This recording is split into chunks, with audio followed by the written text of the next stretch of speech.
Hey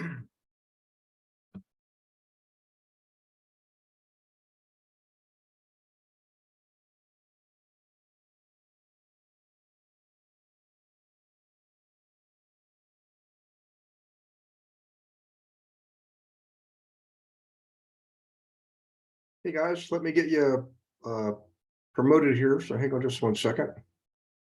Andre, I'm going to go ahead and make you co-host.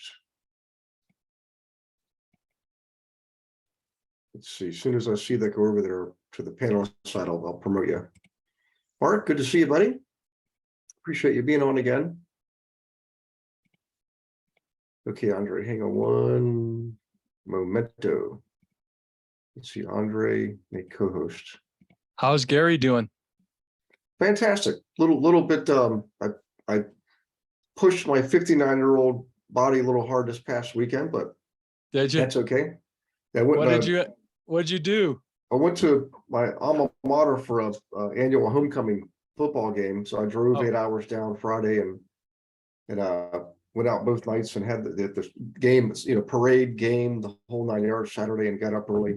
The next morning drove back again, so there was no rest for the worry this weekend. Oh, that's cool. But you know what? I got to see all my old friends, and we get together like this a couple times a year, and the homecoming just makes it a lot more fun because there's more people coming from all over, people we haven't seen in sometimes decades, let alone years. So yeah, that's great. Oh yeah, everybody's doing well, and we've taken our lumps over the years. We've lost 1 or 2 of the troopers along the way, but it's all good. Makes you really appreciate life even more. Good stuff, man. Yeah, so it's good to see you. Hope all's well done in Albuquerque. Yeah, everything's good. No complaints. Other than contractors. One of those. Oh yeah. My truck broke down, and we have a customer waiting for him. It's like, let's see. Could you have called anybody? Yeah. And let us know? Yeah. There's a great old song that I first heard it from a guy named George Thorogood, and the Delaware Destroyers. And the lyrics are something like this. My baby left me, my dog got lame, I lost my money in a poker game. It's just all this gray hair, that's half of it's the contractors. Right. It's the one part of the business that we just don't have we can't exercise any real control over. I mean, we can, but it's very limited compared to it's true. assets. Yeah. Looks like Eric's had those problems too, huh, Eric? A distant past life, correct. Yeah. Trying to avoid all those mistakes. Yeah. Right. So Andre, once you're in, what you want to do is if you click on the participant panel, and then you'll see panelists and attendees. Click on attendees, and you'll see everybody that's logging in. And all you do is when you hover over the name, you'll see the words allow to talk, and then a little box with 3 dots. Right. Click on the 3 dots, and then click on promote to panelist. Okay. Just got to do that once, right? And if they promote, they do. And if they don't, they don't. Correct. Yeah, you got it. Yeah. Okay.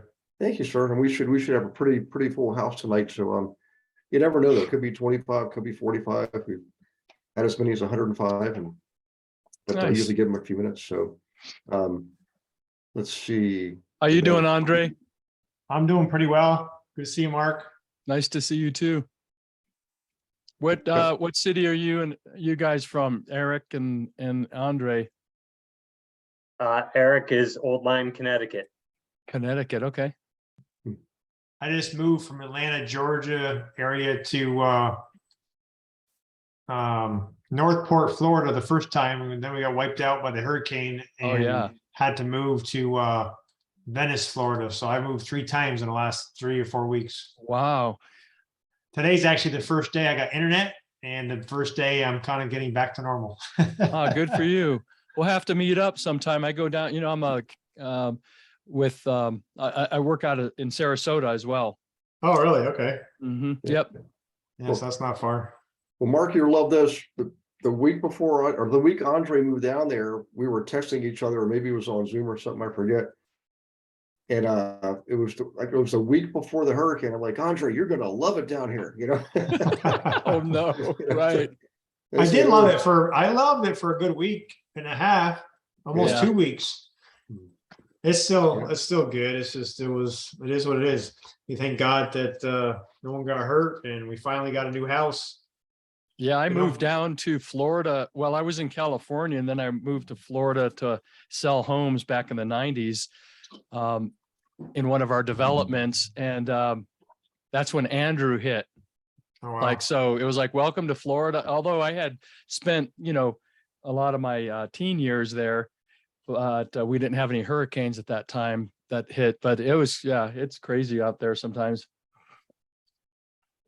Yeah. It's funny. When Andrew hit, that was the strangest hurricane because it literally went straight across, west to east, and it cut a swath. Like it looked like the footage, it looked like a tornado went through. It was so clearly defined. Yeah. Just pure mayhem and damage. I mean, I knew people down there, and one of them flew up to Pennsylvania to live for a couple of weeks, and she had to get out of there because people were literally sitting on turned over, 5-gallon paint buckets, holding their gun to protect whatever was left, because it was just mayhem. People run amok, and you couldn't get vehicles in there. And so I don't know what part, he was somewhere, what part of Florida he was in to have to do that, but from east to west, or maybe that one did that go east to west or west to east? Now I'm confused. It went east to west. Yeah.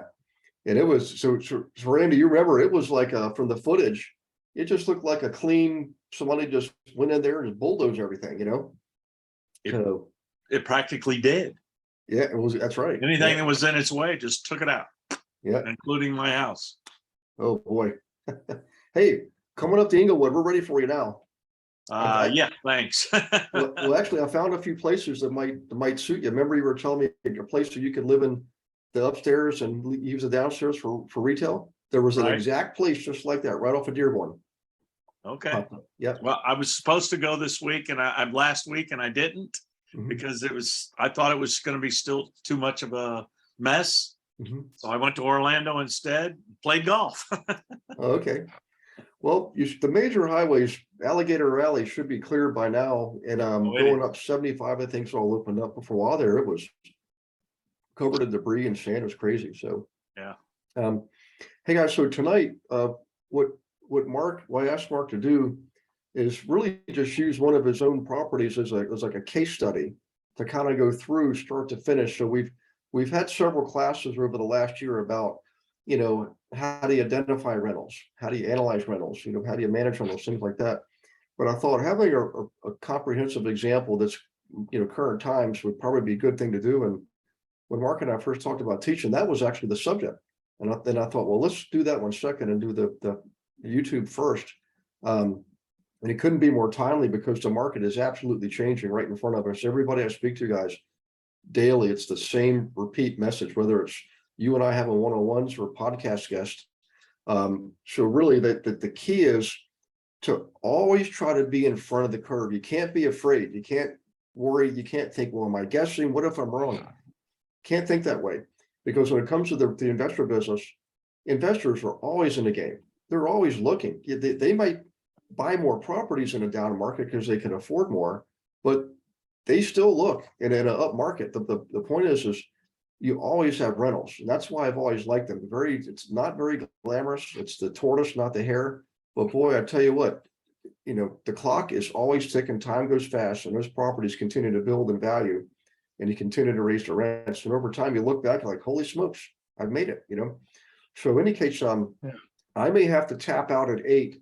I've asked Rob and Andre to pinch it for me if I have to do that. It's just one of those quirky things, and it's not a real estate brokerage related matter. It's something else, and somewhat sensitive. So I've got to try to be two places at once, but we'll probably be okay. We'll see. But in the meantime, we're going to be well covered, and we got Mark at the helm. And so, Mark, thanks again for doing this, man.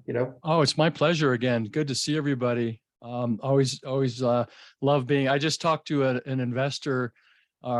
She's a friend of mine. Her name's Gladys. She's actually a young investor. And she's actually visually impaired, but she's the most amazing person you'll ever meet. her attitude and I mean, the things she has come through and the things she continues to deal with, challenges wise on a daily basis compared to, some of the rest of us and I told her yesterday when I spoke with her that I love being around like-minded people, that are, reaching for the stars and making things happen and making mistakes and all the things that we do every day. I mean, the past 3 days, I'll give you a few scenarios of things that I've gone through, but compared to, let's say, someone dealing with, life-threatening illness or death in their family, it's really luxury problems, even though they're kind of problems in the real estate world. So yeah, I'm really happy to be here. Thank you. And Gary, I have to, and I'll apologize to the group too. I'm going to be honest, because I hate people and others that lie and don't tell the truth about the little things in life, right? And so, like the contractor we were talking about, all you had to say was, I forgot, he didn't show up. Yeah. So instead of my truck broke down, it's just those little things matter. And I'm going to tell everybody here, my wife, I've spent like most of the day with her because she had a procedure done at the hospital and she's fine. Everything's good. But I had to be there for her. So I didn't have a lot of time to work on this, like make a really super fancy presentation stuff. But I do have, I wanted your opinion. I have one on real estate investing, but I also I rolled in some of our projects that we've done or are doing. So would that be okay to kind of do a little bit hybrid? Sure. Okay. Absolutely. Yeah. And is the group here mostly advanced investors or new investors or a combo of all of it? Really runs the gamut. So mostly agents who work with investors, we refer to ourselves as investor agents, and some investors are mixed in. But it really does. We'll have people brand new just learning, wanted to take it all in, all the way to people who've owned properties over 2 decades. Yeah. Okay, that's going to work well then, because there's various levels in this presentation. When I put this presentation together, guys, I was actually asked I work with financial planners too, as a real estate broker myself, estate planning attorneys. They asked me to come and speak to their clients, about real estate investing as a alternate to those fantastic returns everybody's getting in the stocks and bonds right now. So, yeah, anyway, that's kind of how this came together. So a little bit about how kind of how to get started, and then some of the projects. And if you guys have any questions, feel free to butt in. So let's see, I'll go ahead and share the screen out and make sure that Gary, I think there might be some people to promote. There's 6, there were 7 a minute ago. Maybe you're promoting. I'm sorry. I'm hitting all of them that's asking to be promoted. I mean, I clicked them all. Yeah, I think I might need to also, because it says host disabled participant screen sharing. Oh, right. Hang on 1 second. Let me I don't know what's going on, Gary, with my video. I was working and now it's not. So I'm trying to get it to work again, but I'm here. That's okay. So Mark, let me go over here real quick. Hang on 1 second. I got 6 people in attendees but I promoted them all panelists. So I guess they don't want to be promoted. That's So Mark, I just promoted. You should be able to share a screen. Okay, thank you. And then how's everybody doing tonight, by the way, other than everybody good? Doing well. Doing well. Cool. Yep. All right. So we'll go ahead. When I as a real estate broker, people say, what do you do? Myself and I don't lead with, I'm a traditional broker, probably like many of you. We're investor friendly brokers. We're actually, and I started I'm a wealth advisor in real estate, helping people build wealth through real estate. So it's kind of like a little bit, not just your standard real estate broker, residential broker. So it kind of sets you apart. And I've gotten some good reactions on that. So anyway, part of this presentation, how to get started in real estate investing, different types of asset classes. Are people pretty familiar with the asset classes out there for the most part, Gary? For the most part, yeah. Okay, cool. Why the deal's more important, the asset class. Some of the deals we're we are working on or currently have worked on ways to invest in real estate, some of the key terms in math. How do you mitigate risk? And then some turnkey passive investing. Asset protection, I'm sure you've talked about that a little bit. I can talk a little bit about what we do, some rent flows and whatnot. So anyway, I'm a second generation real estate investor. I think the last time I was on, I had mentioned that I grew up, well, somewhat grew up in the manufactured housing communities. We developed a large scale communities, my father. And so I ran sales and marketing.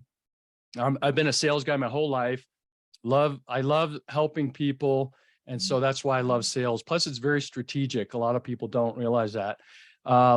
So I had a high tech company. I worked for my dad for a while and I couldn't stand working for my dad. So I left his company and went back to high tech. And then I built a high tech business and sold it in 2011. Been with, in real estate again since 2015, and you can see the rest. So that's a little bit about me. Okay. So, but everybody know Bozo the Clown? Oh yeah. When I was growing up, this guy was on TV all the time, and I remember, watching and laughing and all that stuff. There came a point in time in my life that I knew I was Bozo the Clown. I just wasn't like getting serious about stuff. And I've talked to many investors. They feel the same way, that they need to get serious, not clown around. They want to leave a legacy to their family, and so that deserves a lot of work. They're afraid to pull the trigger on something, looking for the perfect deal, and they just keep looking and looking and looking. This goes for my fellow brokers too. I've had a lot of them come to me and say, "Hey, how did you do that?" And all this stuff. I've been in this business for a long time, and they just don't ever seem to get something right. So, getting fear out of the way, evaluating the asset classes. Some asset classes appeal to others. Let's say, for an example, some people might like industrial or office or, medical offices, multifamily, single family, those kinds of things. So evaluating the asset class and kind of saying to yourself, which one makes sense for me? What do I like? Getting a strategy put together, getting some goals, and then implementing the strategy.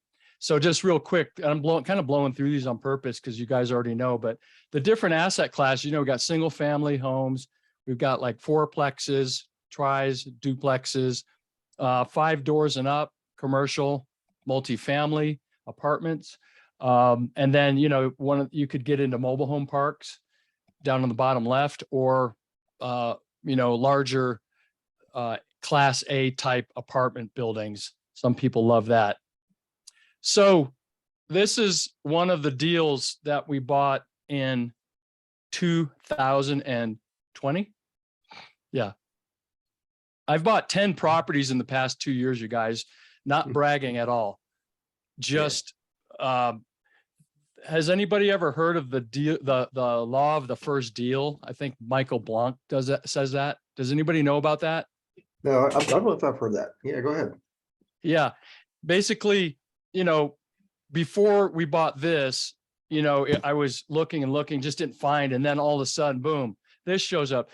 This was a dilapidated house.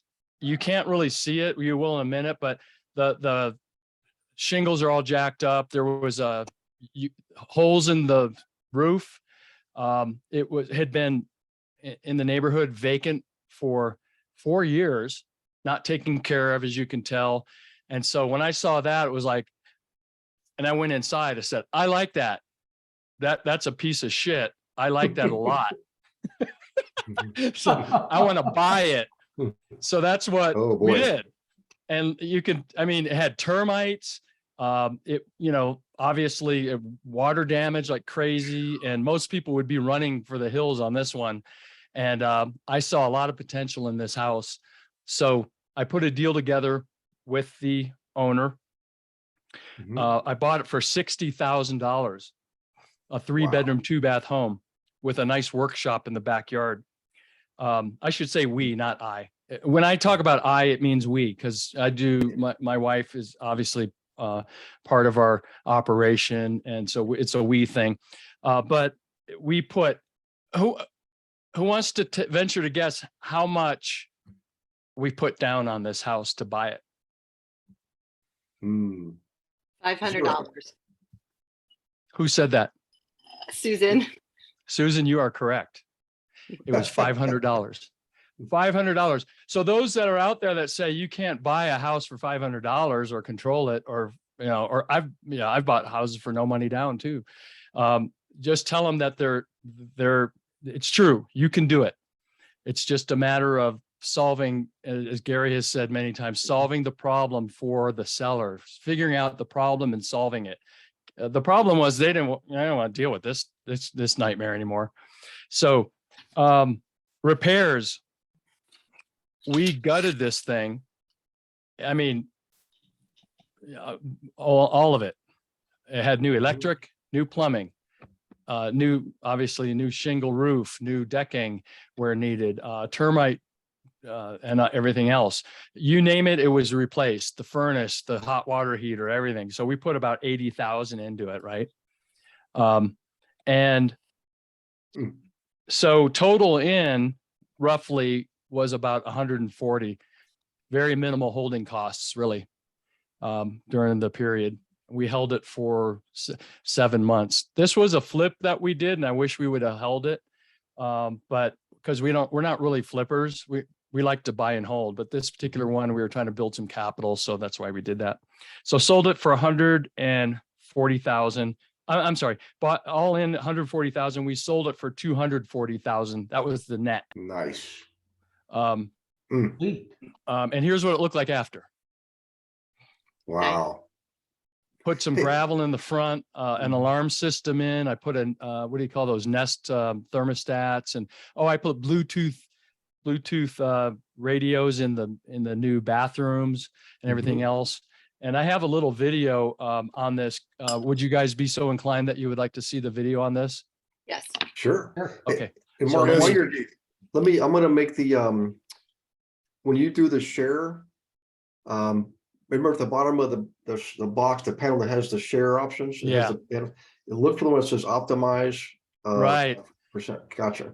Yeah. Yeah. And by the way, I have to ask you too, the prior picture when it was, before remodeling, was that the actual ceiling we're looking up there with the slats with like sky? I mean, was it? Yes, this right here was up there was the ceiling. Yeah, that's the ceiling looking up into, you could see daylight. So obviously elements, the weather was getting into it. So that's on the furthest left. And then there, if you look here, let me get this highlighter here. If you look here, this was some kind of DIY like header for doors. So we had to redo this whole hallway. This is a hallway, you guys. And on the right here is a bedroom. And then there was a bedroom over here. Obviously the ceiling, and this caved in, and then termites all over the place, especially in this room. That was pretty bad. We got rid of this wall heater and expanded this out. Let's see. We kept I was able to keep the kitchen cabinets, you guys. They actually were in pretty good shape. So, and then obviously the countertops, but we had to really work on cleaning them. So, but the entire house got re-sheetrocked for the most part. So I'll show you the video. It's about 1 minute and 15 seconds, I think, in there. So let me look it up here. You know what we used to say about the holes in the walls and the holes in the ceilings? What's that? That's where the money comes out. Because most people think, oh, this is going to be thousands of dollars. And remember, I'm like, that's going to be a couple hundred, per hole. So, okay, go ahead. Sorry. Here we go.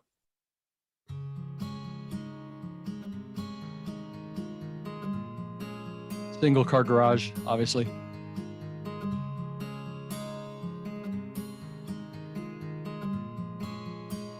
Nice.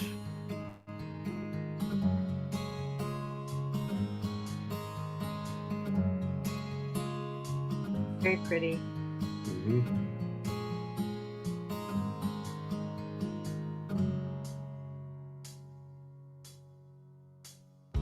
Yep, just a little different.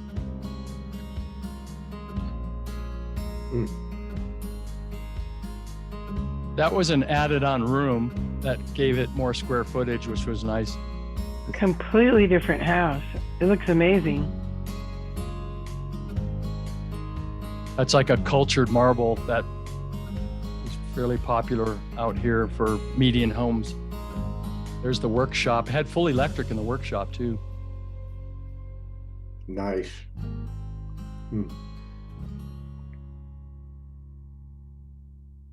Well, you guys do a nice job, Mark, you know? Oh, thank you very much. I appreciate that, Gary. That's nice of you. You know, one of the things that actually I was told, and again, I know I'm not a braggadocious person at all, but we do some luxury properties, and this one guy said, you know, you guys do really nice work, the videos and everything you do. And he goes, you have a really great brand. And the reason I bring that up is because a lot of us as brokers, I've seen a lot of brokers that are kind of sloppy on the, just on the presentation of things, from the littlest of things, you know, like, you know, cobwebs and leaves at the front and dirt and, you know, whatever. And so I really try my best. I endeavor to make things look very nice, you know, no matter what the price point is. Okay, so that's Shepherd. Any questions on Shepherd?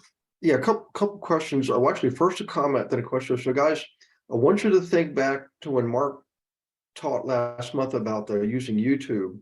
And in the class, he gave you some tips and pointers and websites and tools you could use for video. So that video, you know, I'm sure if it was the first video you ever did, Mark, you would have said it took a lot more time and all that. But now you've probably got the routine down, and you know, where do you get the music and how do you shorten it? So everybody, once you just think about this, that was 1 minute and 15 seconds, right? And it was beautiful. I mean, the music was peaceful and soothing. The house looked beautiful. I mean, that's how you sell a house. Get that video out there on YouTube. You know, you know, just by comparison, if you look at some of my earlier ones from years ago, I even had the camera turned the wrong way. but it works. Video works, and this is a beautiful scene. So the first question is, if you don't mind sharing, how did you come across this? What was the search mechanism? Yeah, actually, this particular one, my wife, Carla, she actually, her friend had a COPD, and then she actually had cancer. And we found out she was in the hospital. And so she wanted to sell her house, and this was the house. And we found out that she actually had been a hoarder too. The next house I'll show you will be the property that she lived in. It was very sad. I knew this lady too. So she called Carla and said, I want you to sell my houses. And she was dying. And so Carla did a quit claim deed to her brother, who that's another interesting story. Her brother is just a wonderful man. He's obviously dealing with the loss of his sister, but he also didn't want to deal with any of this stuff. And he just, we put a deal together that he was going to make some money because he didn't want anything, but we wanted to make sure he made some money on this. And so that's kind of how that came together, as we put a real estate contract together, or, you know, kind of a seller financing thing, since he now was the owner. And we told him we would get it up on the market and sell. And we did it in honor. Her name was Melinda, in honor of Melinda. And so that was the other driving force of really wanting to put this back in a shape that I know she would have wanted. So that's kind of how that deal came together. Cool. Yeah. Okay. Yeah, keep going. There's no I don't see other questions yet. But you guys, if you have questions, remember, this is open forum. I mean, this is your class, and Mark's doing this on his own time. So let's take advantage of it and ask away while we got him. Yep. You know. Hey, Mark, I have a question. This is Laura Janvier. I do real estate out of Atlanta. Okay. My question is, so when you first started, you know, in the real estate industry, did you ever focus your marketing on like niching down in your industry when it comes to investing? I did. And, it's a good question. I did niche down to the best of my ability. And do you know who taught me to do that? Gary Wilson. Gary. Um, True story. Yeah. I went to that class that Gary had. It was that investor class, right? Gary, you came to our market center, and he talked about working with investors. And I've always wanted to be a real estate investor, and that was my whole reason for getting in real estate. So yeah, Gary taught me to niche down. If you mean as far as working with investors, that was one of my niches. Yes. Yeah, that's what I mean. So I Yeah. have a question. So another question is when you started to do that and started working with investors, how did the initial meeting happen with them? How did that work? Like the beginning stages of that working relationship? Did you do a presentation? Did you just kind of go right in it? Yeah, I'll give you two scenarios. Yesterday, I started working out again a couple months ago. I think I might have told you guys I was withering away because of my knees. And yesterday by the way, a hot tub at your gym, if you have a hot tub, is a great place to network because everybody's sitting there in the nice warm water. Well, I got two more leads yesterday. One guy works for the city of Albuquerque, and this lady's does wealth advising for her clients. And so how I did it is I don't lead with I'm a regular broker, because everybody wants to build wealth for the most part. And so I separate myself that way, and I have a conversation more about investing in some of the projects we're working on. And then also we do real estate, traditional real estate. So that comes second in the conversation. But sometimes that leads to actually getting a listing. It's interesting. Yeah.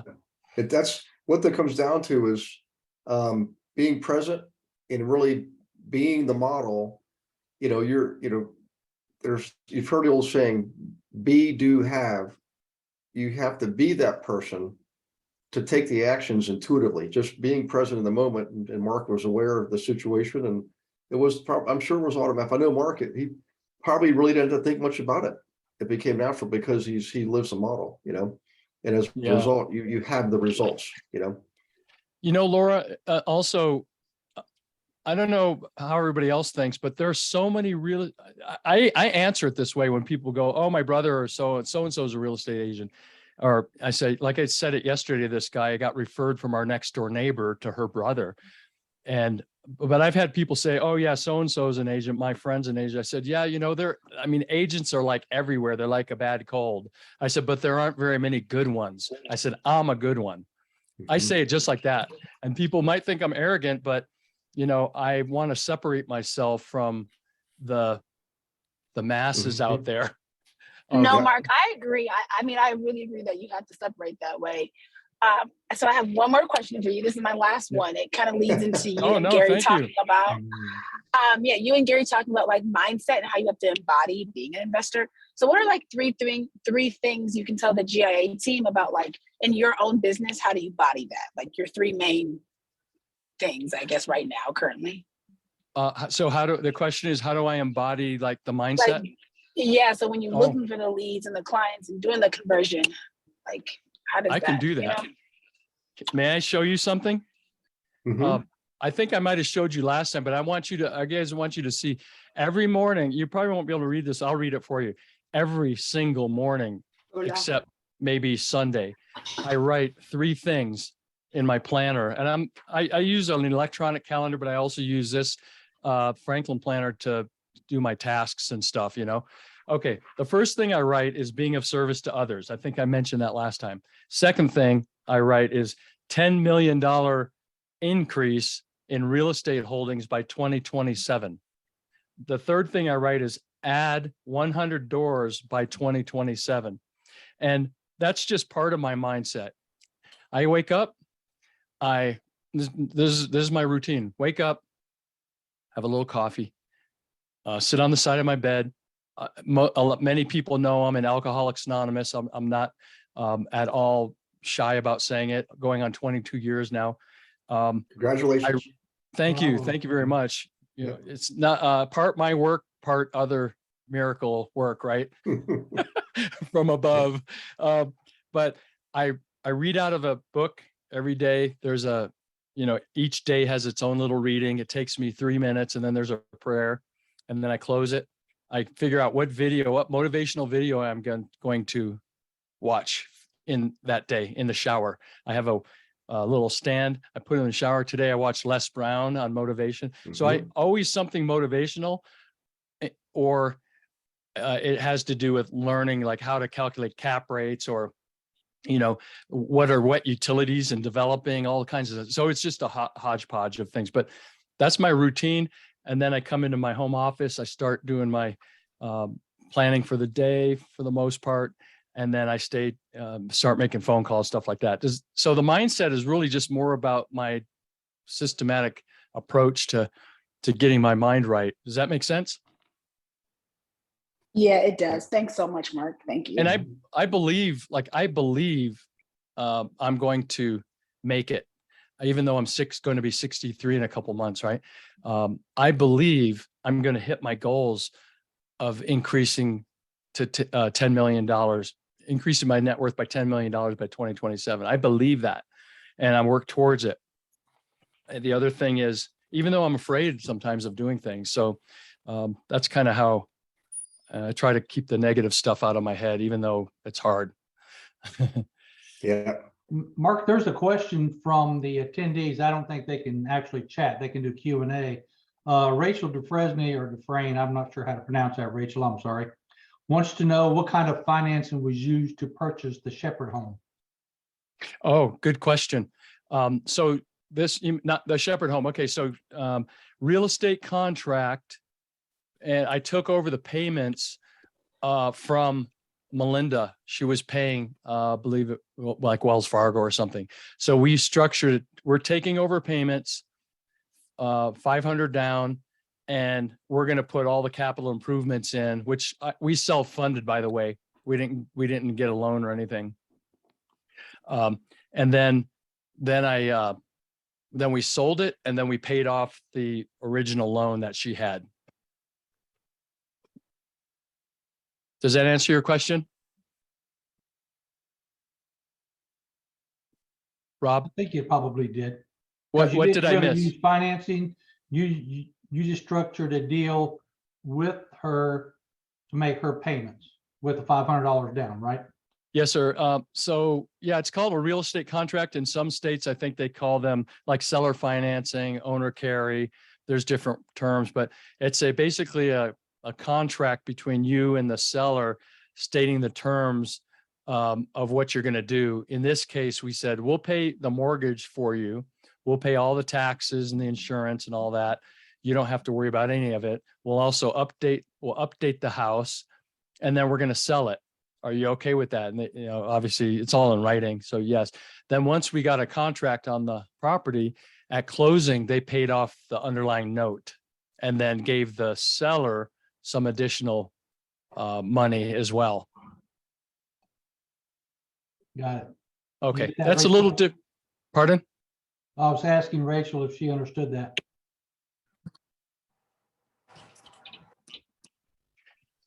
Let me see here. This is another property that we bought. And by the way, this is not in the best area. Was not in the best area of Albuquerque at all. It's considered, I don't like to call a place a war zone, but that's what they call it. But they have rebranded it about 6 years ago to the International District. I'm not going to lie, it was rough, but what I will say is that as we kept making progress on being there every day and contractors and sprucing the place up, things improved. We dealt with drug addicts in the house that we had to get out of there. Excuse me. We dealt with a drug addict in the back of the house that was trying to get in through the garage through a hole. She was making a hole in the stucco. we dealt with, well, I'll show you some other things. Anybody that has a queasy stomach, I'm just going to ask you to look away for a moment. Okay. So everybody good, look away in case if you have a queasy stomach. All right. Here's what it looked like before. The inside, that's cleaned out and it looks pretty dirty. And then we even had an animal that was not welcome, but we took care of it. But here's the thing on the hoarder house. There was garbage up to my up to here and a path. And I can't even begin to tell you how horrible the smells were in that house. I could not stay in there more than 20 seconds with a mask. And so the crew that I had, we emptied the place out. We had 4 40-yard dumpsters for the whole job. That's roughly, that was about, let's say at $400 a piece, or $1,600 just in dumpsters. So this is a 2-bedroom, 1 bath. I'm sorry, 2-bedroom, 2 bath. It's a powder room downstairs, right? 2-story. Everything was replaced in this place too. There had been drug addicts in there living. I have no idea how they could even be there, but they were. We replaced windows, stucco, roof. It was also another collapsed roof, you guys, just like the last house. So, again, most people would have just run, and that was I'm trying to get the numbers on this. 4 40-yard dumpsters, guys, just to put it in perspective, for a 2-bedroom unit like that, that means every room had to be stacked, like Mark said, up to your chest. That's a lot of stuff, Yeah, it was really incredible. I'm looking for something real quick, so bear with me. Go ahead if you want to chat for a minute there, Gary. Well, I'll tell you what, guys, with the market changing, you're going to start seeing more of these opportunities out there. And in the beginning years when I first started investing, I didn't see anything like that or do anything like that. It wasn't until phase 2, I guess you want to call it that. I went from buying multifamily to buying some shingles, and the shingles were the ones that were like that. And I just went on with like a faith, because I knew my numbers. I knew what it took to put in a kitchen and put on a roof, because I'd done it already a number of times. And the math just became a simple matter of identifying everything correctly. That's why we use the spreadsheets. So you don't want to go there and just guess. In fact, one of my best clients ever would go in with a video camera, right, and videotape it, and later on go back and watch it on his computer and then fill out the charts then. I thought that was ingenious, because he was guaranteed to not miss anything. But I knew the numbers and I knew what I could offer. And I mean, there were times I would literally buy a place for half of what they asked for, and they would take it. And over time, what happens is you build up cash. So you're able to use cash, and it makes it easier to get those deals. I know you're thinking, boy, there's nothing like that around me. You'd be surprised if you went to different parts of the area. And what really got interesting is I would team up with other investors, and we would each buy 1 or 2 properties in a neighborhood or on a street, and work together, collaborate, and remodel all at the same time, and literally turn that street in one move. I mean, it took a year to do it, but essentially, instead of me trying to do it all on my own, take all that risk, we spread the risk, and at the same time had much more impact. That's advanced. I just want to paint the picture in mind is, you may start off with the worst of the worst. It's whatever you can afford, or in this case, your clients. Okay. But every time you turn a profit, you can buy more properties, and meet more investors, meet more contractors, and be able to do neat things like turn an entire street. And the city would come in, not all the time, but I mean, one time they literally laid brand new sidewalks and street lamps up and down the entire street. You couldn't believe. I wish, if I can find those old examples, I'll bring in the class one night. But Mark's right around. I just want to tell people that never never judge a book by its cover. Definitely do the analysis. Teacher, show your clients how to do the analysis, you know, to bring them to class, share the material with them. That's what it's there for. Educate them, you know, help them become informed and instruct them, help them make good decisions, you know. So I've had people on the team get me on phone calls with their clients. Madupe's done it a couple times actually, you know. I mean, that's what I'm here for. So anyway, sorry, back to the class, Mark. Thanks for filling in there. So you guys, things were so bad in this property. Once we got it cleared out, we had to use lime on the floor. This is to show you lime. And it was like, there's the room that had the caved in roof. People were getting in. This was our demo day. See, everybody's got masks on. It was just disgusting in there. I can't even, let me see if I can have some pictures of the early days of this place. Doesn't really matter because I think most people can kind of get the, oh, that was the other one. Let's see here. Suffice to say that, oh, here was that's right. Here was the hole the drug addict girl was trying to get in because she wanted water, even though the water was shut off. So it was so funny. It's like, what is your problem?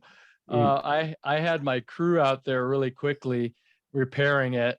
The police wouldn't do anything, of course, you know, the way things are these days. Anything goes. That we replaced all the windows and then put bars up on the windows. And like Gary said, even though this was a rough part of town, the numbers, and when I get into the presentation a little further, the numbers really, really were solid and good. So we said, let's go for it. I'm not afraid of these kind of areas either, because I've got another project we're doing. We bought this place called Domingo for $27,000. And we put about 50,000 into it. So what's that? Who's good in math? About 80, almost 80,000, right? So 80 is sold for 140. Give you an idea. That was net. And so what I did is I put cameras up here, little cameras, ubiquity cameras, so that we could monitor the place, and it really helped. We also I put an alarm system in there that conveyed with the property. I knew security was going to be important for whoever bought it. So I paid about $1,500 for an alarm. And it had monitoring. They got a year of free monitoring. They loved that. It had cameras with a little DVR on premise. So there were like 4 cameras, one in the back, 1, 2 in the front, and 1 on the side. So it covered pretty well. This is the upstairs with the new carpeting. That's the day after the stucco got applied. You can see, looks a little bit better. They were getting the riffraff were getting in. What they were doing is climbing on this fence, getting up here, and then they kicked in the window before I put the new windows in, and they would go through this room. Oh, wow. So, but we had it all secured. You can see the cameras here, one there, one there, one there, one there, and then the bars. The bars cost about $4,600 roughly. We replaced all the fencing. Yeah, this is a different property. So anyway, let's see. So 20 bought for 27, 50,000 in, sold for 140. Oh yeah, you guys want to see something interesting? Check this out. Okay. That guy in the black shirt, look how he's turned. He's going like, this is disgusting, because they took the toilet out. And that guy's like my hero, because he didn't have a mask on, and how he could do that and be in that place, everybody was like in awe. So let's see, what did we do with that property? We actually sold the property, but after 2 years, we rented it out. I rented it out for 2 years, and we sold it. And so I got 2 years of rent out of it too, at top dollar rent out of in that place. We were renting it for $1,100 a month. This is Kay. I have a question. I may have missed it, but how did you find the house to begin with? That one and the one before were from the same individual. It was a friend of my wife's who was dying of cancer. So yeah, it was sad, but her brother took ownership of the homes, but he didn't really want to have anything to do with it. And he didn't have the capital to do anything either. So what we did is we struck a deal with him on those 2 homes, and we gave him money after we sold the homes. So he was really, really happy because he wasn't expecting that at all.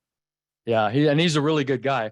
And actually, another story is he called me last year and he goes, "Hey, Mark, my landlord is selling my house. I have to move." He's in his 70s too, by the way. Really nice guy. And I said, "Oh, no." He goes, "Do you know of any rentals?" And I said, "Well, let me check for you." His name's Dennis. I said, "Dennis, I'll check for you, but right offhand, I don't." I said, "What's going on with your house?" And so he told me, and I said, "Well, do you think the owner would have any interest in maybe selling the property? Maybe we'll buy it." And so sure enough, he introduced me to the seller, and we bought that house on a real estate contract again, and currently own it. And we kept Dennis in the house that he's been there 11 years now. And so he's a happy camper, and we're getting good rent from that property. So there's another one we bought for kind of below market. Awesome. All right. Any questions before I move on? Okay, so let's see here. We talked about identifying the property. I have a question, Mark. Remodeling the property. How about the analysis? Do you use Did like you a hear me? spreadsheet when you do the analysis, Mark? How do you, what's that process look like? Okay, I'll go through that. Karen, did you have a question? Yeah, I did. You said that you bought the property on a contract. I've never bought any of my investment properties on contracts. I've done a lot of other creative financing, but I haven't done them on contracts. So what does your contract look like? How is that fashioned? The legal mumbo jumbo is it's pretty lengthy, but it's pretty straightforward. It basically says, and by the way, we buy all of our properties in an LLC. So it says, let's say Rickert Property Group. We're going to give you, in the case of, let's say, Domingo, we'll give you $27,000 for Domingo. We will make we'll make the mortgage payments, which are, let's say, $560 a month at whatever the underlying interest rate is. And that'll be for 3 years with an option to move it to 5 years if we need to. We'll refinance it prior to that. And then we'll have an escrow company that we will pay, and then they will pay let's say Wells Fargo, whoever has the underlying mortgage. Make sense? Yes, it does. It does. So you're basically you're not doing a lease option. You're just doing kind of just a sale option. So really you're just offering to take over their mortgage payment, basically.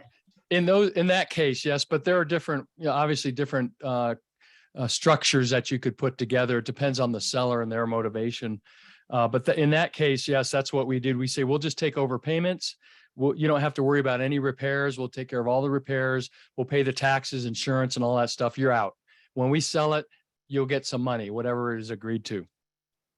And as far as the legal portion of it, we have attorneys that basically draft up the real estate contract. Because a lot of times you don't want to go with an online or a boilerplate one, because it could hurt you. Yeah. Right. Of course. Yeah. I was just curious if you, had some that you kind of use regularly or what. Like I said, I've just used other creative options or paid cash. So yeah. Yeah. So when we work with the escrow company, basically, they have an attorney that creates the real estate contract. And well, we open up title, then we tell them we were doing a real estate contract, we give them all the terms, then they get the attorney to write up the real estate contract. So we're not really involved in that piece of it, but we do review it, obviously, to make sure it's going to be conducive to both sides and that there's no gotchas on our end.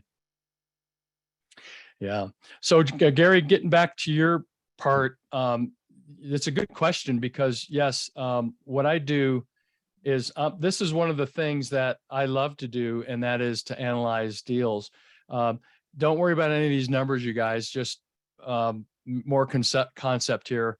But let's say if we're going to evaluate a property, there's what the broker or what the seller is saying. I call that the marketing package.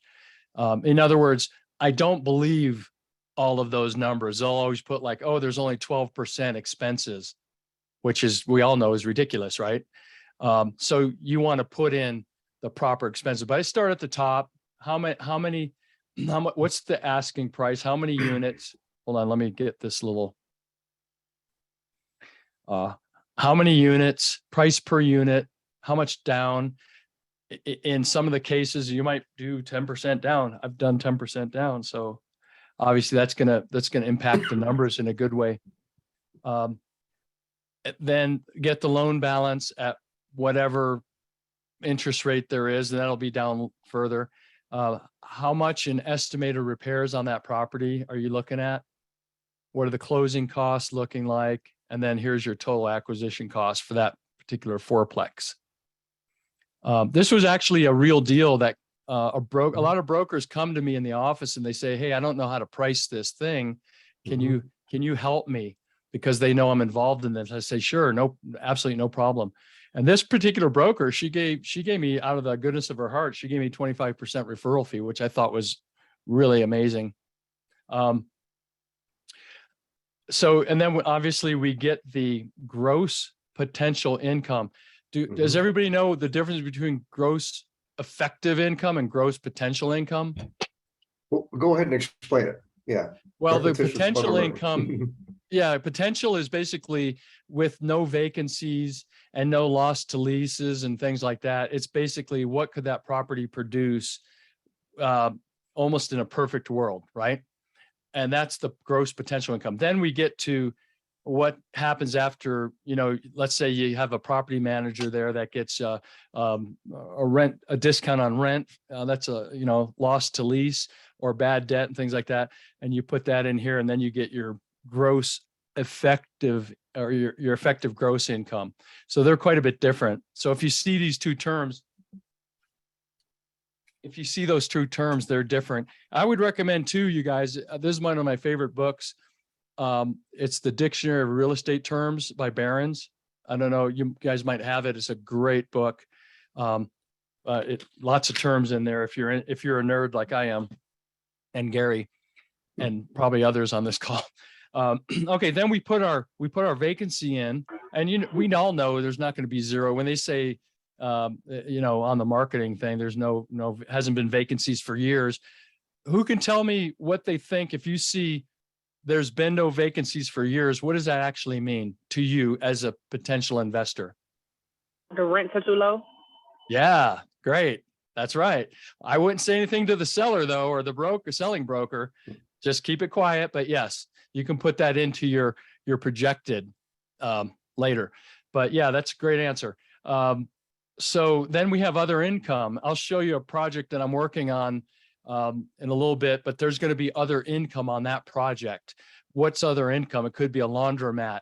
It could be covered parking. It could be apartments that have views, or a larger yard, a garage. You can rent out garages for, let's say, $75 a month, and blah, blah, blah, all that stuff. So that's other income. And that's really good stuff to think about whenever I'm doing a deal. Question on the gross potential income, is that before renovation or after renovation? Yeah, that really doesn't have anything to do with renovation. It has to do with just what kind of cash flow will the property throw off based on the the rents that are being advertised by either the seller or the broker. Okay. So can I assume then that that's dependent upon the class of the property? So a class A should be comparable to a class A, so on and so forth, correct? Yeah, sorry, I'm a little hard of hearing. Gary, can you repeat what I think? Yeah, so on what you were saying there is that the gross potential income, those prices, you had said that it's regardless of whether it's renovated or not, but those are for like a certain class of property. So your comparisons would all be, for the same class, a class C as opposed Oh, I see. Class C. Okay, so if I understand correctly, you're wondering if the class has anything to do with the gross potential income? No, I'm saying it will have. Will have, yes, Yeah. you're correct. That's absolutely right. Yep. Yeah, you'll get obviously in a class A, you're going to get a higher potential income than a class C. This particular scenario here, these were class C properties in probably a class C plus neighborhood. So actually it might even be B minus because it's on the upswing there. Then what we want to do, guys, is we get our total net income, and then you've got your expenses. And what is the percentage of gross rents? What do those expenses look like against gross rents? Make sense? So in this case, you got $2,400 in real estate taxes, which is about 6.86% of the gross and things like that. So let's see, who knows about how to increase the value of a property, the actual sales value of a property? What Kitchens, doors, and flooring and fixtures. Did I ask that well, Gary? I feel like I didn't ask the question very well. Let's see. How do you increase the value of a 5-unit apartment building or higher? Raise the rents. Yeah. Yes, that's one. Okay. What else? Reduce expenses. Yeah, that's perfect. Yep. So that's forced depreciation, which is one of the things I have on my slides. If we can look at these expenses and figure out ways to maybe reduce them, then again, secretly, we might know there's a value add play there on this particular property. So that's kind of some of the analysis that we do. Gary, do you have anything to add on this? Gary left for his other call, Mark. Oh, he left. Okay. Yeah, he'll be right back. Okay, no problem. Let's see. So we got income, vacancy, concession, gross income. Okay, we did that. Real estate. So a lot of times what we look for example, when I look at a mobile home park, for an example, a lot of times the sewer and the water, especially the water, that's covered under the lot rent, right?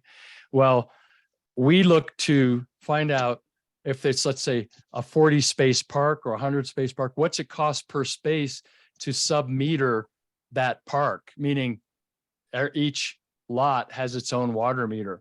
Then we can push all the expenses of that utility back to the resident. And we just improved the value of that park and our cash flow, right? Let's see, any questions? Did you say there were 3 ways to make it more profitable? Reduce expenses, raise rents. Was there another thing? There probably is, but let's see, the 2 main ways Or 2, okay. Yeah, Thank 2 you. would be increase rents and decrease expenses. And that might. For other value add opportunities as well, like, adding in parking, even numbered parking, things like that. Yeah. Or opportunities for, a laundry area in the facility, or adding it to each individual unit or whatever. Correct. Yes. So we end up with our total expenses, and then we've got our NOI, our net operating income. And then what we do from there is we look at what the debt service is going to be based on interest rate. You can tell this was a while ago. I did that one at 5% because we're not going to see that for a little bit. What kind of amortization we're looking at for that particular loan. I usually do conservative, like 20 years, but even though I think I mentioned last time, I found a lender that lends like a commercial loan for 30 years based on debt service coverage ratio, which is pretty cool. They do 30-year amortization. It's fixed for 30 years, and they lend on the DCR right here. Anybody see any of those kind of loans before? No, never. What rate are they offering these days? Well, I haven't looked lately, but I refinanced 2 single-family homes back before the rates started going up at 4.8, and they closed in an LLC. Their requirement is 1.25 DCR, and they do. I think I mentioned they do a 30-year amortization, which is wonderful, in a single-family home, which is rare. I think that doing that on that 1.25 is kind of a low DSCR for them to guarantee that, for them to do a 30-year. I would think they'd want it higher. Yeah, good point, Rob. I agree. Yeah, I was happy, and they did the deal, so it's like, okay. But there is a prepayment penalty. You know, you got 5 years. I got to hold that loan, which is fine. Yeah. Okay, so then we've got the debt service, cash flow after debt service, the cap rate for those that are looking at cap rates, and then the cash on cash return, gross rent multiplier, you know, and I'll go through that some of my slides. Okay, so anyway, back to this. The marketing package again is what the broker or the seller will publish. I do my own. I put these numbers in, and then I put my version, what I think this should be, the reality. I call it the realistic version, and then projected what I think I could get out of this property, and then what my offer is going to look like. Okay, and all those numbers. Any questions on my analysis? You get the big disparity between your version and the marketing package, because you're looking at, you know, well over twice that. Is that a ARV after renovation? No, there's no ARV here. Let's see, ARV. Well, most of the properties that I buy, Rob, are cash flowing properties. And then they might need some maintenance. Like I'm talking about larger properties, fourplexes and whatnot. On the single family home, like on Shepherd and Domingo, I did these, but I just put in what the estimated repairs were going to be here. So I'm not really big into flipping, but I will estimate what my repairs are going to be on that deal. Okay, well, where did you get the big difference there between the 314, what the marketing package says, and then your version at 775? Oh, well, I meant at the beginning of this, I told everybody don't pay attention to these numbers. Okay. Yeah. Sorry.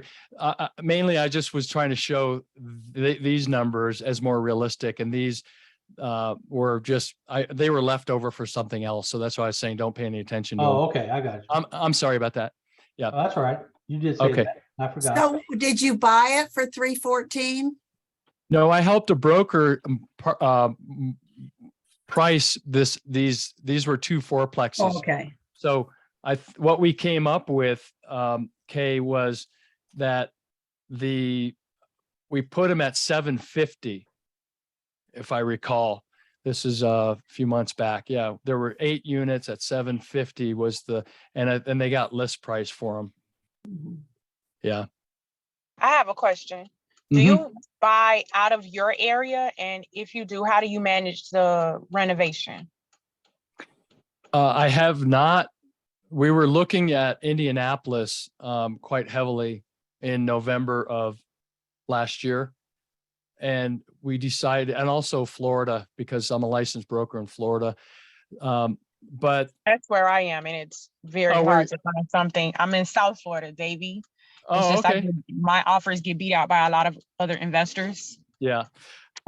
Yeah, those markets are tough. Like I'm out of Sarasota as well as Albuquerque, but I haven't found any investments recently in Florida.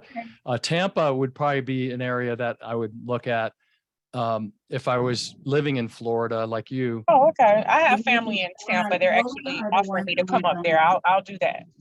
Yeah, because there's some pockets in Tampa. I used to live in Tampa that are kind of up and coming, and you can still pick up things for reasonable, especially things, obviously pricing's on the way down a little bit. And I see some stuff pop up that looks kind of, but it's usually old and you're going to have, surprises. So I would factor in a good, healthy surprise budget of 15% at least, something like that.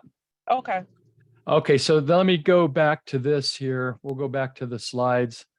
I'm going to show you Domingo again, but I'm going to show you the MLS pictures now. Let's see. Okay, here it is. Okay, so that hoarder house, it came out like this, you guys, when we were done. The one that was disgusting. And then we can move on to another property. Wow.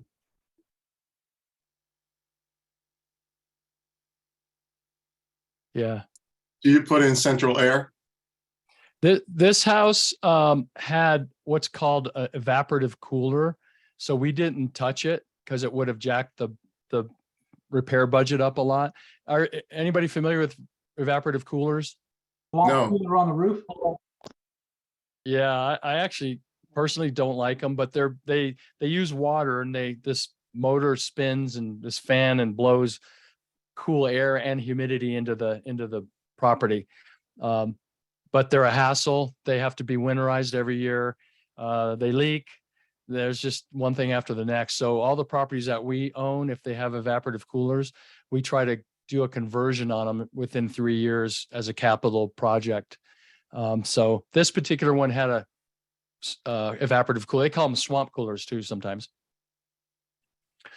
Put new appliances in, basic Formica countertops, nothing fancy.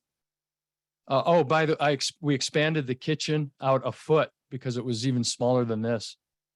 Bathroom downstairs. This was the little storage room I made. And all the camera equipment was in here. Furnace, got a new water heater. I think I put a new furnace in too, yep. Carpeting in the bedrooms, upstairs. Put some fencing up, gravel.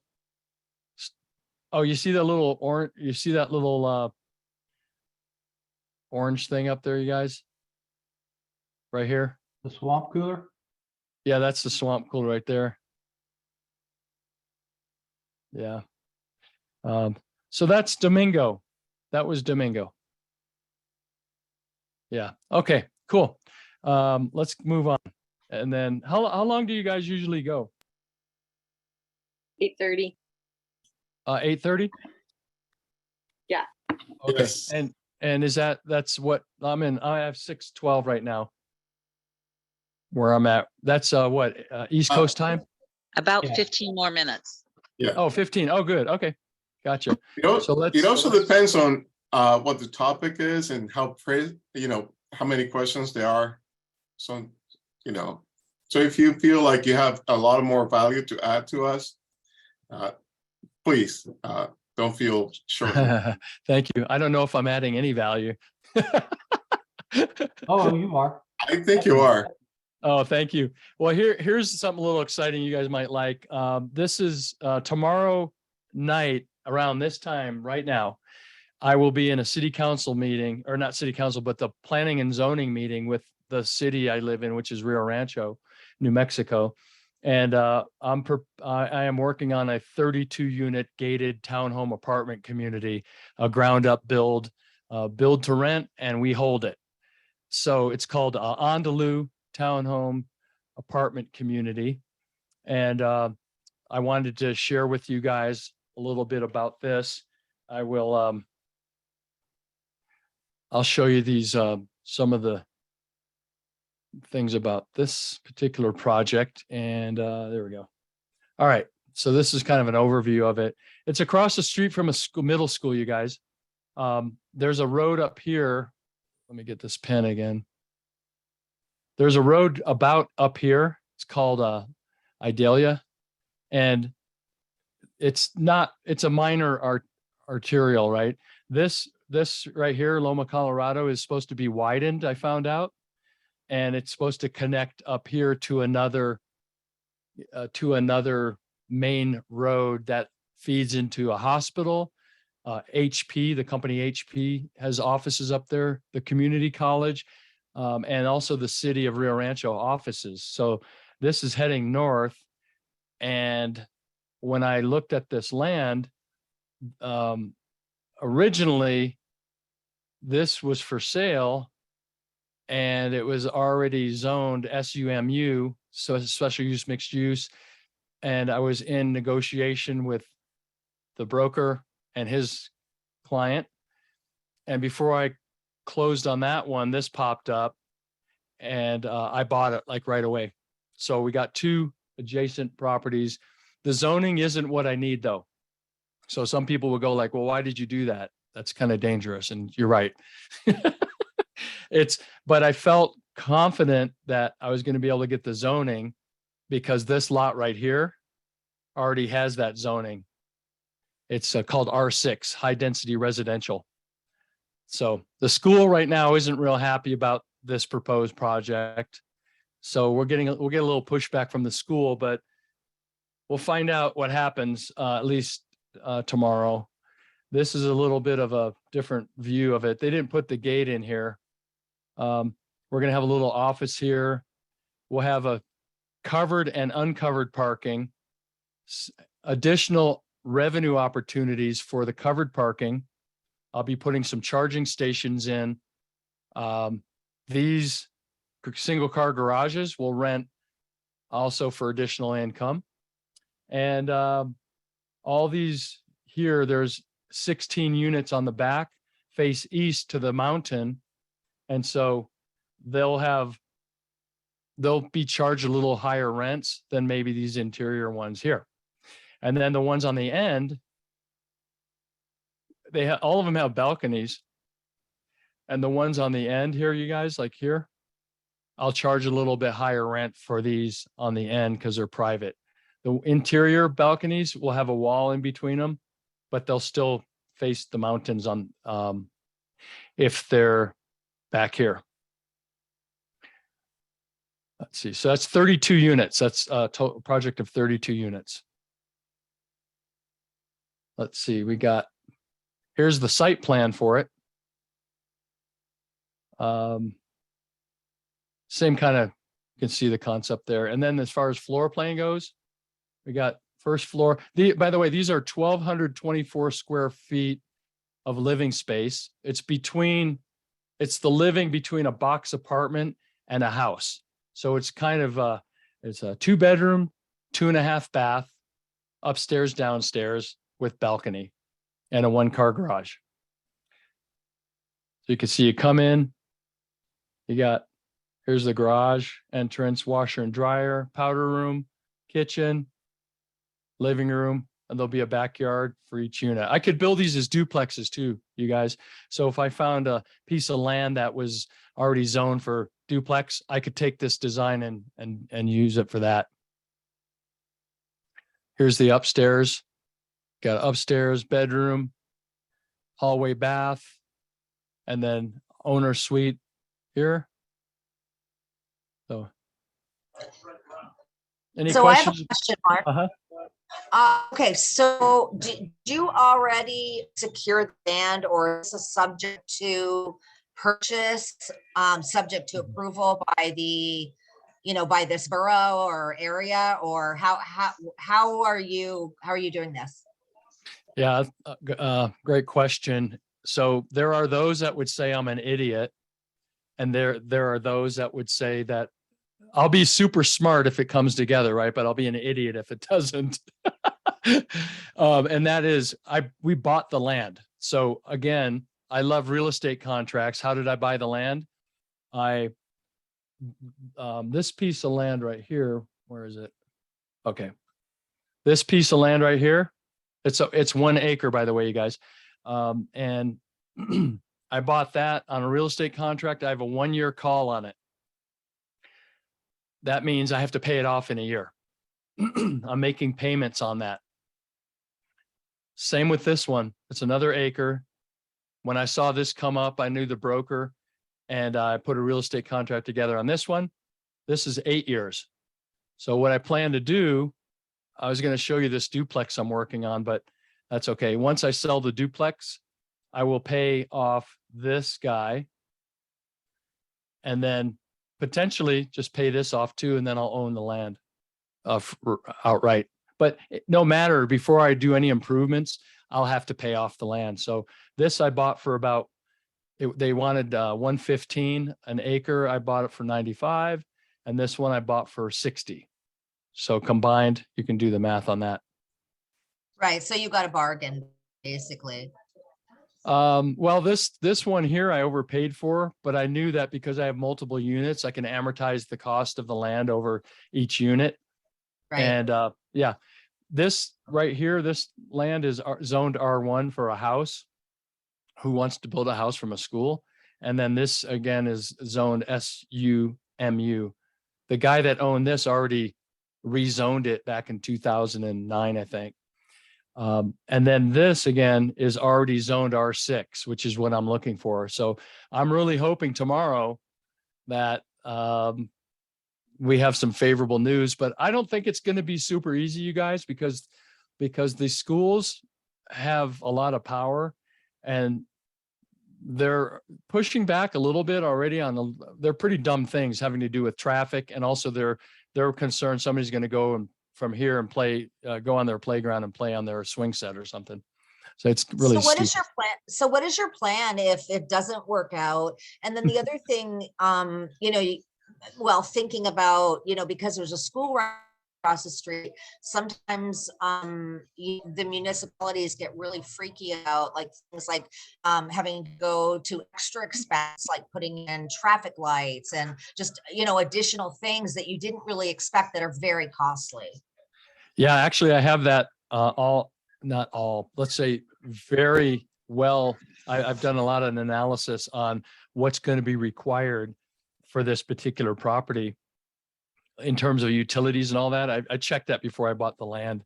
I did a lot of research, and yes, if we don't get the zoning we want, I'll appeal it, because quite frankly, to any intelligent person, the overlay for this area, meaning the zoning for this area, what the city wants is high density residential.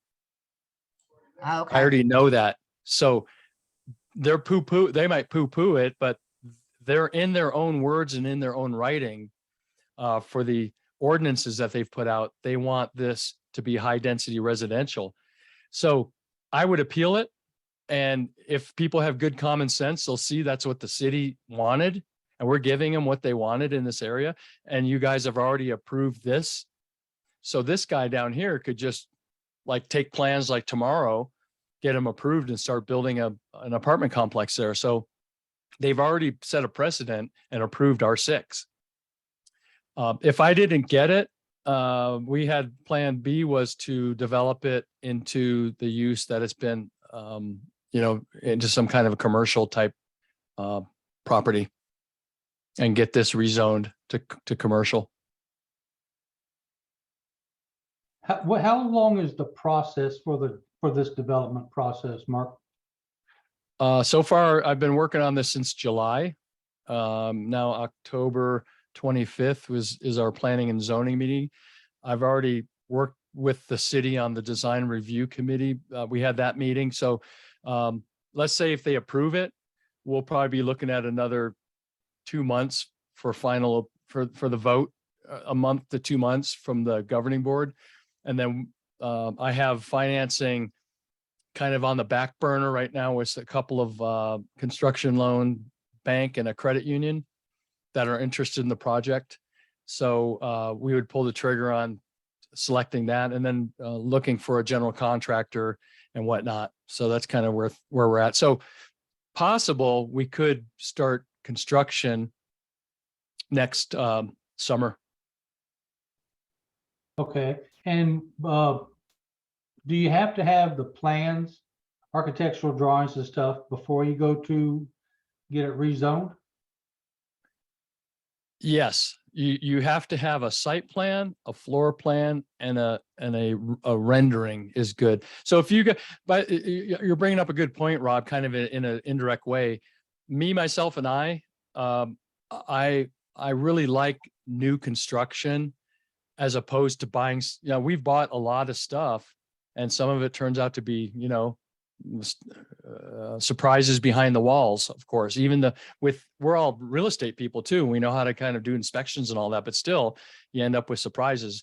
So it's going to be nice to build a Class A, you know, property, and your maintenance costs are a lot less. Yes, it's more expensive, but you have a Class A property.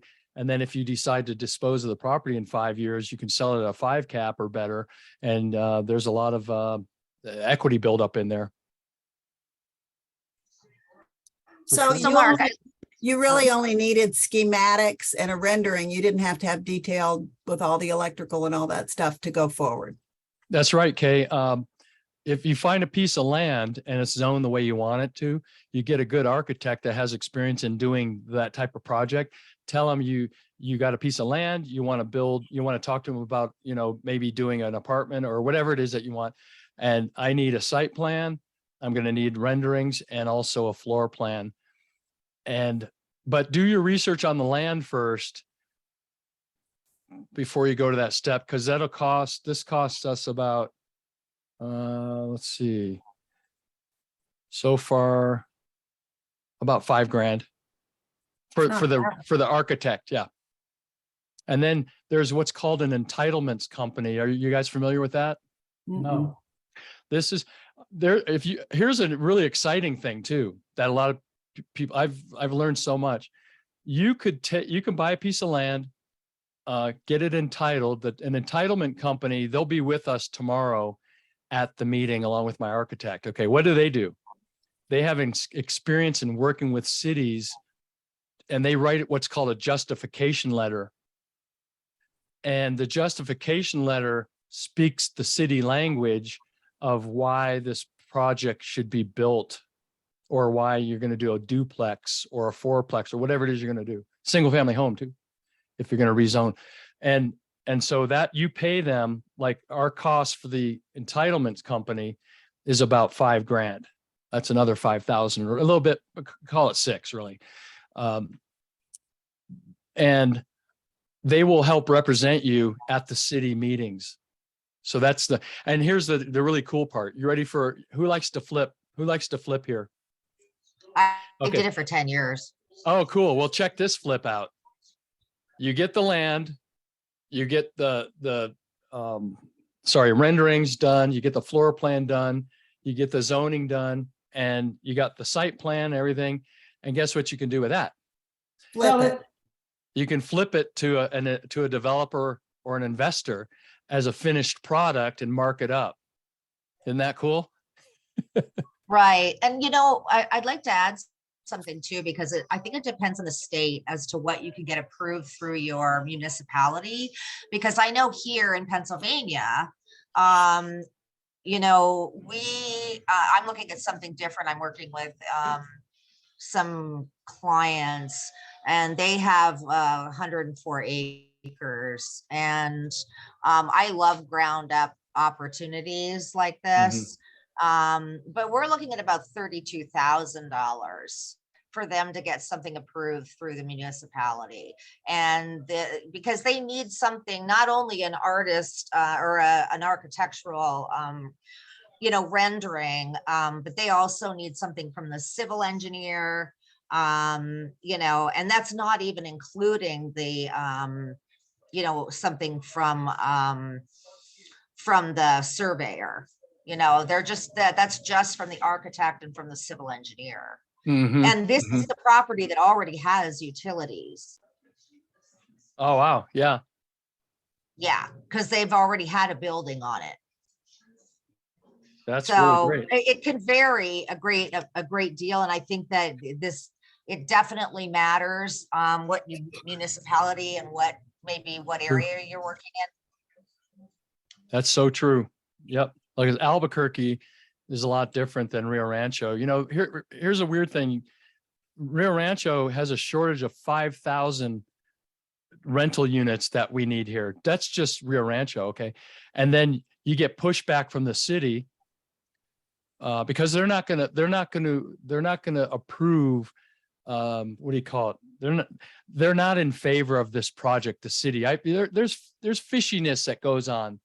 I just feel it, you know, that we all get that feeling. Like, why wouldn't you approve or want to approve something that is on the books and says you want this kind of zoning here? Doesn't make sense. This and the schools came up with some kind of lame stuff. So you just never know, but you're right. Susan, you had asked about a fillable PDF. Are you still on the call? What is that? What are you asking about for the PDF? Your analysis sheet was so cool and it looked like it was fillable. Could you send that to us? Unfortunately, I'm sorry, I'm not able to do that. That's a lot of, I'm happy to help you analyze stuff, but yeah, that's kind of understand. Took a long time. Thank you. Mark. Yeah. You know, when you were bringing up things being fishy, there is, I'm sure you know this already, have been, around the block, but I mean, there's a lot of politics that goes on. And I don't know how well you know your politicians. I know the mayor very well. And I asked him, hey, would you try to help us get this pushed through, please? Yeah. But I mean, the more politicians in the area that and this is something that, I have to do myself, is get to know many of them and also the people even that work in the offices and take them lunch, take them for coffee, whatever, because a lot of times they want your votes and they'll do it because they want something from you too. Right. So just a thought, sometimes it's a way to grease that wheel a little bit. You're right. And you know what I did, which is if anybody knew me here, I just don't give to political people or organizations. I just don't. But I actually gave to the mayor's. He ran last year, and it was the first and only time I've ever donated. And this was before I even knew this project was going to come up. So I'm hoping that'll do me something. Yeah. And I don't even know if it's as much as doing that, but just being out there in front of them and meeting with them and, doing the little brush with them, sometimes it's just so helpful and just sounds, it's kind of one of those things where we're brokers, we're investors, we're all of those things. But the more we're in front of them and they're in front of us and the more they get to know us a little bit, the more they're going to talk to us. Yeah, that's absolutely for sure. Good stuff. So let me see. I think that's about all I got. I mean, I have a lot more, you guys, but I think we've gone probably far enough. It actually worked out real well because the rest of my presentation, a lot of you guys probably already know about a lot of these things, basically how to analyze cap rates and IRR, gross rent multipliers, and all the kind of the math behind everything. So if you don't, and you would like to know, I'm just showing you a couple of things like cap rate, net operating income, and cash on cash. I can send this out to Gary and he can fan it out to you guys if you're interested. But these are kind of like some of the math. If you want to work with investors and you want to be that investor friendly broker like I am, I had to learn these things. They're not complicated. I mean, if I can do it, anybody can do it. I'm a dummy in math. So if you're interested, let me know in the chat box. If I see a bunch of people that want this, then what I'll do is I'll send it over to Gary, or maybe I should just do it anyway. I don't know. What do you guys think? I think we could all appreciate that, Mark. Oh, okay. We have access to a lot of this stuff, but the presentation, what I'm seeing as you're scrolling through is, we're visual learners. At least I am, and this here beats looking at a bunch of words. True. Yep. And then the last thing is that when you're buying stuff, I heard when I got in this business that us brokers, a lot of us don't buy anything. We don't buy the stuff we sell. And so that's really disappointing, but I don't think anybody on this group is like that, because you wouldn't be here otherwise. What I also took time to learn was, how do we structure things properly, as far as setting up, if we're going to buy our thing, we self-manage. We have a property management company. It's a C Corp, and we run our properties through that. It's professionally managed, even though we do it. We don't have, and then we do a select number of properties besides that. So we have a total of, I think, 30, somewhere in the neighborhood of 30 properties right now that we're managing. And we're real selective about who we bring on. We interview the owner. If they're slumlords, I think I said last time, we don't touch them. We don't have anything to do with them. If it's a good property, good owner, good chemistry fit, just like when we're working with clients, then we'll take that on. So you guys might want to think about, do I want to have a property management company of my own? Because then you can set up, if you have a C Corp and you talk to your attorney or your tax person. The reason we chose a C Corp, because we can have benefits to the owners and also employees, like vision, dental, health insurance, and a write-off to the company. So anyway, okay, so we're licensed in New Mexico and Florida. I mentioned that. And we were really heavily considering Indiana. We haven't done anything there, though I'm still interested in that market. That's a great multifamily market, Indiana. Oh, is it? Yeah. Well, so is Florida. Some areas in Florida. Yeah. Especially along that beltway area. Right. So if you guys don't have any questions, here's a few things. I don't know if I had this on my last, on the last thing I sent out, but here's some books that I love, recommended reading. Tax-Free Wealth by Tom Wheelwright. He's a CPA, millionaire real estate investor. Everybody probably knows that book. Am I being too subtle? Have you guys ever heard of Sam Zell? Yes. Oh, Sam Of Zell's course. who said, of course? I did, Sam. Oh, Sam. Are you Sam Zell? No, not quite. Wouldn't that be amazing if Sam Zell I was met on this I call? met him though. I met Did him. you meet him? Yep. That's I met him here awesome. in Detroit. He's Oh, from Chicago. Yeah, that's right. Are you from Detroit, Sam? I am. Oh, I was born in Detroit. I used to live outside of Motor- Detroit. The Motor City.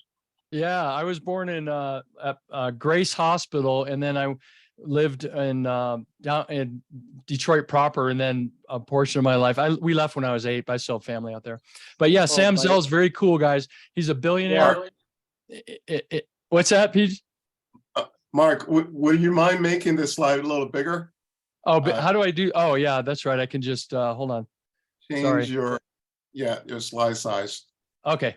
There you go. Thank you. Thank you, sir. Yeah, Sam Zell, he's the godfather of the REIT, Real Estate Investment Trust. He's also, one of the largest. He's got Equity Lifestyles, manufactured housing community guru. And then let's see, if you want to learn about cash flow, Frank Gianelli, that's a great book. And then the mortgage, creative financing, commercial mortgages 101. That's a really great book too. Yeah, that's just some of my favorites. So other than that, I think I'm all out of stuff to say. Awesome. That Thank was you. a lot of benefit there. We appreciate your time today. Absolutely. My pleasure, you guys. I'll see you on the next go around. I'll probably be a participant on the next one. I always enjoy being with you guys, and I wish you have a great evening. Thank you. Thanks a lot, Okay. Mark. Thank you very much. Thanks, Mark. You're welcome. Bye-bye. Thanks, Mark. Have a great evening. You too. Bye. Bye-bye. Guess you can shut it down, Andre. All right. you. Thanks, Andre. Good night, You're everyone. welcome. Thanks, Thank guys. you. Probably will send you everyone the recording tomorrow. Hey, Okay. Thank you, Mark. Bye-bye. see ya.